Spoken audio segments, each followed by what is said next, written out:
Porket may kasama kong iba tapos hindi kita pinansin, sasabihin mo agad na plastic ako sa'yo? Bakit? Totoo naman ah. Sinasamahan mo lang ako kasi wala kang choice. Kasi ako lang yung available. Lo, di ba mag-best friend sila? Bakit sila pa yung magkaaway ngayon? Sige, plastic na kung plastic.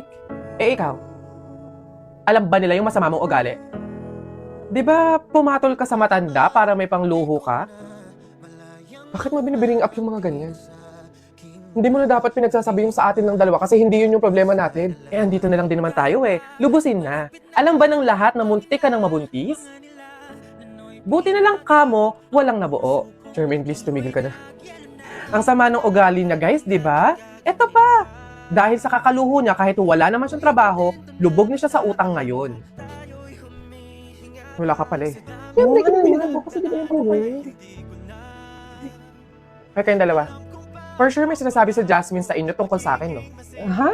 Wala siya sinasabi tungkol sa'yo. Sa true. Tsaka te, kung may sasabihin man siya tungkol sa'yo, yun ay yung memories ninyong dalawa.